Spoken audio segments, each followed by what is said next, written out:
Hello everyone, welcome to the student. ALP CBT 2 के weekly target की series में आज हम लोग वीक 6 का टारगेट कंप्लीट करने वाले हैं। इससे पहले हम लोगों ने 5 वीक का टारगेट अपलोड कर दिया हुआ है। चैनल पे भी अपलोडेड है और एप्लीकेशन में भी ये अपलोडेड है।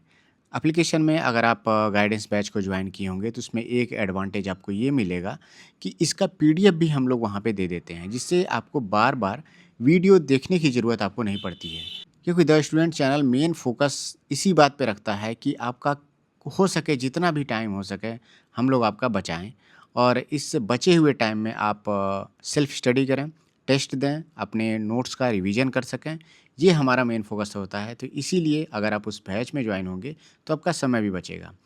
अब मैं कुछ बातें और भी कहना चाहता हूँ, अभी टारगेट थोड़ा-सा बाद में शुरू शुरू करेंगे बताना। देखिए, अगर आप अभी से सीरियस होकर के तैयारी नहीं कर रहे हैं, वीक 6 के बाद वीक 7 में ही हमारा पूरा सिलेबस कंप्लीट हो जाएगा, क्योंकि शुरुआत में भी मैंने टारगेट में यही रखा था कि हम लगभग-लगभग 6 से 7 वीक में सारा सिलेबस सीबीटी 2 का हम लोग टारगेट में आपको दे देंगे। और अगले वीक में इसी वीक में ही आपका मान के चलिए 90% काम हो जाएगा, सिलेबस कंप्लीट हो जाएगा और जो बचा-खुचा रहेगा वो 7th वीक में हम कंप्लीट कर देंगे। अगर उसमें भी थोड़ा बहुत बचा रह जाता है कुछ ट्रेड का पोर्शन तो वीक 8 तक जाएगा, नहीं तो वीक 7 में उसके बाद से हम लोग रिवीजन पे आएँगे। और सोचिए अभी रिज़ल्ट नहीं आया है। जो लोग हमारे साथ जुड़े होंगे एक डिसिप्लिन तरीके से आप सीबीटी 2 का पूरा सिलेबस कंप्लीट कर चुके होते। लेकिन जो लोग अभी भी नहीं जुड़े हुए हैं, अभी भी टाइम है। जब तक रिज़ल्ट नहीं आ जाता है किसी भी एग्ज़ाम का, उससे पहले भी अगर आप जग जाते हैं और थोड़ा एफ़र्ट अपना ज़्यादा लगाते हैं, तो आप किसी भी एग्ज़ाम को क्लियर कर सकते हैं। क्योंकि देखिए समय के साथ कंपटीशन इतना ज़्यादा होने वाला है, हर बार जो वैकेंसी अब साल भर में हर एक साल जब आ रही है, तो जो रिपीटर लड़के होते हैं, पिछली बार सेलेक्ट हुए लड़के भी अगली वैकेंसी में पार्टिसिपेट करते हैं और जिससे क्या होगा, आपके सिलेक्शन होने की जो संभावना है, वो कम हो जाएगी और ये कॉम्पिटिशन बढ़ जाएगा। इसका मतलब यही समझिए आप कि जो लड़का पिछली बार सिलेक्शन लिया है, हो सकता है इस वैकेंसी में भी 1000-2000 लड़के मिलें, जो पिछली बार सेलेक्ट हो चुके हैं और इस बार भी फिर से वो सेलेक्ट हो जाएँ। तो सोचिए आपके लिए तो देखा जाए तो 10,000 सीट है और 10,000 में 2,000 लड़का रिपीटर आ गया है, तो आप तो जेनुइनली 8 ही हज़ार सीट पे तो फाइट कर रहे हो, एक तरह से देखा जाए तो। उनसे कॉम्पिटिशन है 8 ही हज़ार सीट में आप नए लड़के भर्ती हो रहे हैं। तो ये हर साल अब होता रहेगा। तो इसीलिए मैं कहूँगा कि आप सीरियस होकर के पढ़ाई करिए। सीबीटी 2 में मैं बहुत पहले से कहता आ रहा हूँ कि कम से कम आप टारगेट अपना 80 प्लस रखिए। जो लोग इस एग्ज़ाम की गंभीरता को समझ रहे हैं, वो अपना टारगेट 85 प्लस लेकर के चल रहे हैं। लेकिन फिर भी मैं शुरुआत में 80 प्लस ही कह रहा हूँ, जब आप 80 प्लस लाना शुरू कर देंगे, तो आप अपने टारगेट को 85 प्लस ले करके रखिए। लेकिन ये चीज़ें कैसे संभव होंगी? जब आप एग्ज़ाम से पहले सिलेबस को कम से कम 2 बार रिवाइज़ नहीं कर लेंगे, तभी ये चीज़ें जो है संभव हो पाएँगी। आप जितना ज़्यादा सेल्फ स्टडी पे टाइम देंगे, वही आपके लिए फ़ायदेमंद होगा। हम लोग वीकली टारगेट में हमेशा कहते हैं कि पर डे आप लोग कम से कम 8 घंटे पढ़िए। ये 8 घंटे कहने के पीछे मेरा मतलब यही रहता है कि जो लड़का इतना भी नहीं पढ़ पा रहा है, मतलब कहीं न कहीं वो अपना टाइम वेस्ट कर रहा है। लेकिन आप समझिए जिस लड़के का टारगेट 85 प्लस होगा, 85 प्लस नंबर लाने का, वो केवल 8 घंटे ही नहीं पढ़ रहा होगा, वो इससे ज़्यादा पढ़ रहा होगा। 1 वीक में 50 घंटे केवल पढ़ने के लिए मैं कह रहा हूँ, अगर कोई लड़का 50 भी नहीं पढ़ पा रहा है, तो सोचिए अपना टाइम कहाँ वो दे रहे हैं, रील्स में, शॉर्ट्स में, इस तरफ चीज़ों पे। तो ज़्यादा से ज़्यादा आपको अपने सेल्फ स्टडी पे ध्यान देना है। इस वीक में भी आपको 2 जो है सीबीटी 2 का previous year question paper solve करना है। अगर किसी का बचा रह गया है तो ठीक है, नहीं तो बिल्कुल भी आपको इस वीक में वीकली टारगेट में आपको पीवाईक्यू सॉल्व करने की ज़रूरत नहीं है। ये वीक 5 में भी मैंने कहा था, लेकिन किसी को लगता है कि अभी मेरा कुछ पीवाईक्यूज़ बचा हुआ है तो इस वीक में वो कंप्लीट कर लेंगे। इस वीक के बाद कोई भी पीवाईक्यू का लाइन नहीं रहेगा, उसको हम हटा देंगे।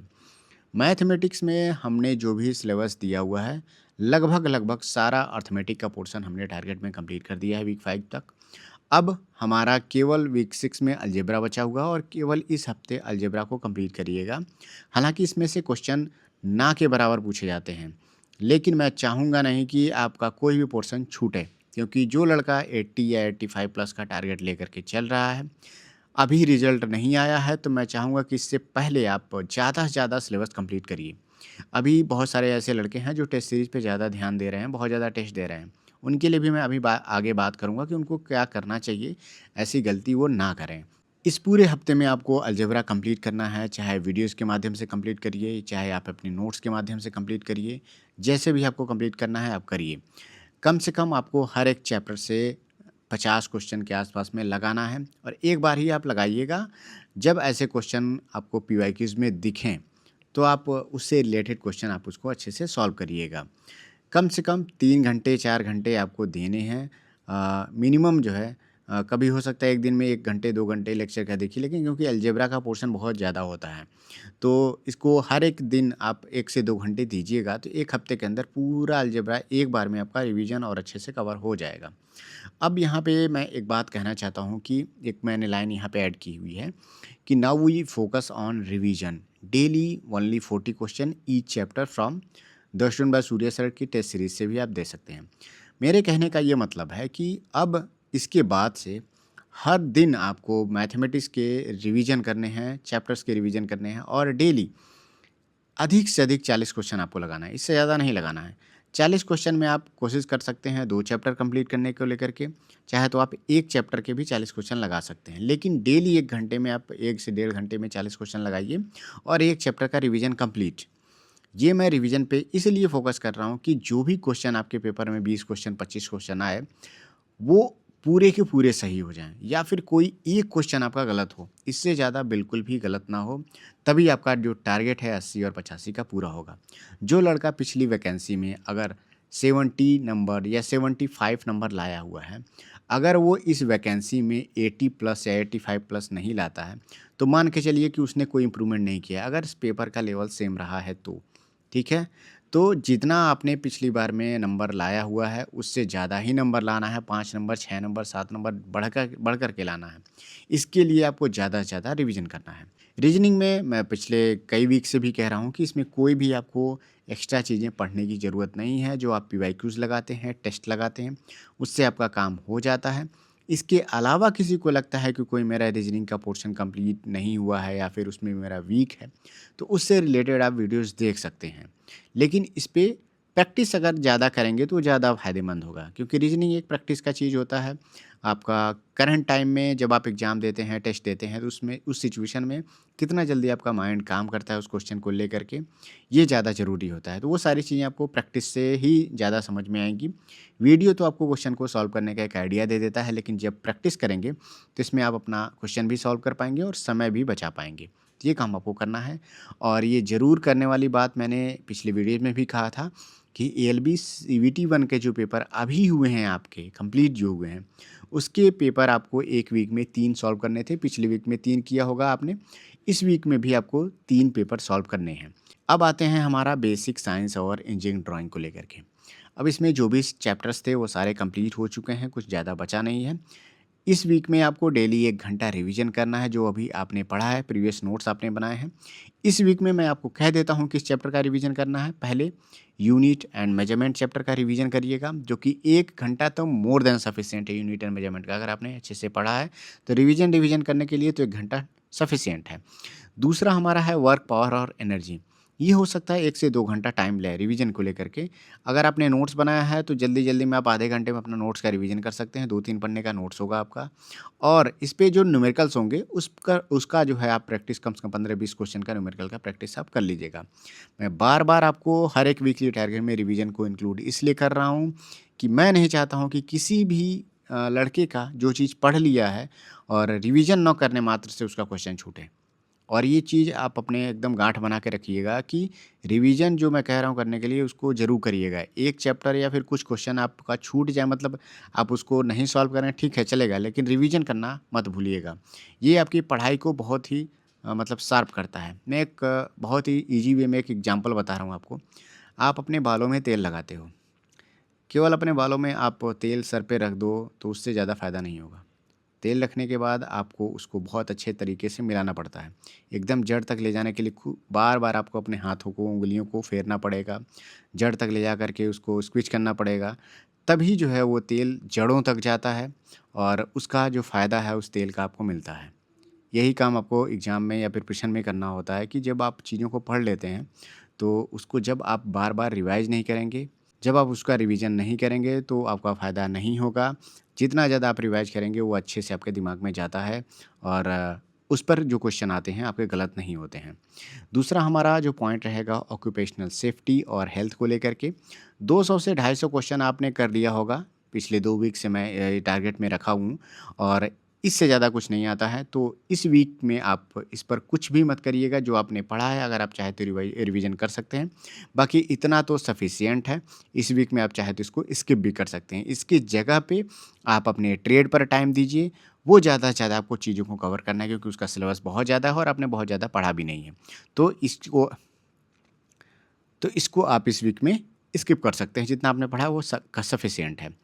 तीसरा हमारा रहेगा आईटी लिटरेसी। आईटी लिटरेसी को लेकर के हमने बहुत सारा टेस्ट जो है एप्लीकेशन पे प्रोवाइड किया हुआ है। जो लड़के वहाँ से टेस्ट दे रहे हैं उनको बहुत अच्छा रिवीजन भी उनका हो जा रहा है। लेकिन इसके अलावा कई लड़के कह रहे हैं कि मतलब आईटी लिटरेसी से रिलेटेड कंटेंट नहीं है, या फिर इसका पीडीएफ कहीं से मिल जाए। तो मैं आपसे कहूँगा कि हर एक स्टेट में आपने देखा भी होगा ट्रिपल सी का एग्ज़ाम होता है और बहुत ही ईज़ी एग्ज़ाम होता है ये। इससे रिलेटेड आप मार्केट में जाएँगे तो एक कोई न कोई एक बुक मिल जाएगी कि ट्रिपल सी की तैयारी के लिए, जिसमें वन लाइनर क्वेश्चन और कंप्यूटर से रिलेटेड जो क्वेश्चंस होते हैं, बेसिक क्वेश्चंस होते हैं, उसमें दिए रहते हैं। तो अगर आप इसको और स्ट्रॉन्ग करना चाहते हैं, बाकी चीज़ों को आपने पढ़ लिया है, तो आप ये किताब जा कर के मार्केट में ले सकते हैं। कोई भी ट्रिपल सी की किताब अगर आप ले लेंगे, तो कंप्यूटर से रिलेटेड बहुत सारे क्वेश्चन उसमें दिए रहते हैं और बहुत अच्छे से चीज़ें आपके समझ में आ जाएँगी और बंच ऑफ क्वेश्चन आपका तैयार हो जाएगा। जो लड़के उस गाइडेंस बैच में नहीं जुड़ना चाहते हैं, तो हमने मॉक टेस्ट का एक अलग से मतलब बैच बनाया हुआ है कि केवल हम लोग मॉक टेस्ट उसमें दे रहे हैं, जो कि अभी वो केवल ₹49 में है। तो अगर आप 79 का गाइडेंस नहीं लेना चाहते हैं, तो 49 में वो बैच भी आप ले सकते हैं, जिसमें केवल आप हर एक चैप्टर के सब्जेक्ट वाइज़ के टेस्ट जो है आप वहाँ पे दे सकते हैं।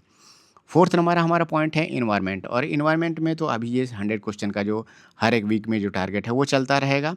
तब तक चलेगा जब तक रिजल्ट नहीं आता है। रिजल्ट आने तक कम से कम जो इन्वायरमेंट से रिलेटेड जो क्वेश्चंस हैं, कम से कम आपके पास 400-500 क्वेश्चन आपके पास हो जाएंगे। तो इतना मुझे लगता है ठीक है, और कम से कम इतना तो ठीक ही है। अगर समय बचे तो इससे ज़्यादा भी आप क्वेश्चन कर सकते हैं। बाकी टेस्ट सीरीज में भी तो इससे रिलेटेड क्वेश्चन आपको देखने को मिलेगा। ये जो भी चीज़ें हम बता रहे हैं कि इससे रिलेटेड जो क्विज़ है एप्लीकेशन पे दिया जाता है, तो उसको भी आप जाकर के ज़रूर अटेम्प्ट करिए। अब बात करते हैं मॉक टेस्ट को लेकर के, क्योंकि देखिए, मॉक टेस्ट अभी तक हमने 2-2 मॉक टेस्ट कहा था करने के लिए। अगर आपका जो मैं टारगेट दे रहा हूँ, वीक 5 तक का जो भी मैंने टारगेट दिया हुआ है वो अच्छे से कंप्लीट हो चुका है, तो आप इस वीक से हर एक वीक में 3 मॉक टेस्ट दीजिए। 3 मॉक टेस्ट देने के लिए क्या करना होगा आपको, 1 दिन के गैप पे आपको मॉक टेस्ट देना है। मतलब आज आपने मॉक टेस्ट दिया, कल आपको मॉक टेस्ट नहीं देना है, परसों मॉक टेस्ट देना है। जिस दिन आप मॉक टेस्ट दीजिए, उस दिन आप आधे दिन तक पूरा आप मॉक टेस्ट और उसके एनालिसिस में लगाइए, उसके नोट्स बनाइए। क्या-क्या क्वेश्चन पूछे गए हैं, उसके आस-पास के क्वेश्चन क्या बन सकते हैं, गूगल से सर्च करिए, चैट जीपीटी से पूछिए, एआई से पूछिए, लेकिन उससे रिलेटेड क्वेश्चन्स डेवलप करिए, डिज़ाइन करिए और उसको सॉल्व करिए। ये होता है बहुत अच्छे से तैयारी करना, क्योंकि अगर आप 100 क्वेश्चन का टेस्ट अगर आप दे रहे हैं और आप 75 नंबर पा रहे हैं, तो 25 क्वेश्चन जो आपसे नहीं हुए हैं या गलत हुए हैं, उसकी जितना अच्छे से आप एनालिसिस करेंगे, तभी ये 75 एक दिन आपका 80 प्लस होगा। उसके अलावा अगर मान लीजिए किसी का सिलेबस बहुत ज़्यादा कंप्लीट नहीं है, अभी वो वीक 2, वीक 3 के टारगेट में चल रहे हैं, जो इस बैच में जुड़े हुए हैं, तो कम से कम वो हफ्ते में 2 ही टेस्ट दीजिए। इससे ज़्यादा टेस्ट मत दीजिए। कोई अगर 1 भी देता है तो काम चल जाएगा। लेकिन रिज़ल्ट आने के बाद हम इसकी फ्रीक्वेंसी को बढ़ा देंगे और आपको हर एक दिन हो सकता है वीक में 3 या 4 टेस्ट देना पड़े। 4 टेस्ट से ज़्यादा मत दीजिएगा, 4 टेस्ट बहुत होता है, इतना ज़्यादा भी नहीं देना चाहिए। लेकिन 3 टेस्ट तो आपको देना ही देना होगा रिजल्ट आने के बाद, चाहे आपका सिलेबस कुछ भी कंप्लीट हो। इसीलिए मैं कह रहा हूँ कि एक रिजल्ट आने से पहले कम से कम 70 से 80% सिलेबस कंप्लीट कर लीजिए। अब यहाँ पे बात करते हैं कि जो ट्रेड है, ट्रेड पेपर है इलेक्ट्रीशियन का, उनका इस वीक में क्या टारगेट रहेगा। तो चैप्टर 7 आपका रहेगा अल्टरनेटर को लेकर के। इस वीक में आपका अल्टरनेटर रहेगा। अल्टरनेटर में आपको इसके parts, classification, pitch factor, distribution factor, losses, voltage regulation, synchronisation of alternator, ये सारा चीज़ें पढ़नी है। आईटीआई की बुक से कवर करना है, उसके एक्सरसाइज के पोर्शन को पढ़ना है। साथ ही साथ इससे रिलेटेड जितने ऑब्जेक्टिव क्वेश्चन जहाँ से भी आपको मिल जाएँ, वो आपको देख करके कवर करना है। नेक्स्ट हमारा रहेगा चैप्टर 8 में इलेक्ट्रिकल मशीन जो हम इस वीक में induction motor, 3 phase induction motor और सिंगल फेज इंडक्शन मोटर इस बार हम लोग कवर करेंगे। ये दोनों चैप्टर थोड़ा-सा लेंदी होंगे क्योंकि कम से कम इसमें 6 से 7 लेक्चर आपको मिनिमम देखने पड़ेंगे और हो सकता है 10 से 12 घंटे तक का लेक्चर ये रहे। कोई 1 घंटे 2 घंटे का लेक्चर हो। तो ये दोनों चैप्टर बहुत अच्छे चैप्टर्स होते हैं, इसमें से क्वेश्चन अच्छे खासे बनते हैं इंडक्शन मोटर से रिलेटेड। तो ये सारा काम करना है। बाकी जो लोग हमारे द स्टूडेंट के वीकली टारगेट से जुड़ना चाहते हैं, आप लोग एप्लीकेशन का लिंक मैंने नीचे डिस्क्रिप्शन में भी दे दिया हुआ है, चाहे तो आप सर्च भी कर सकते हैं। The student by Surya sir के नाम से है और उसमें जा कर के आप गाइडेंस बैच में ज्वाइन हो जाइए। चाहे तो अगर आप टेस्ट सीरीज़ का ज्वाइन करना चाहते हैं, तो आप 49 रुपये में टेस्ट सीरीज़ भी ज्वाइन कर सकते हैं। मिलते हैं नेक्स्ट वीडियो में। Thank you, all the best.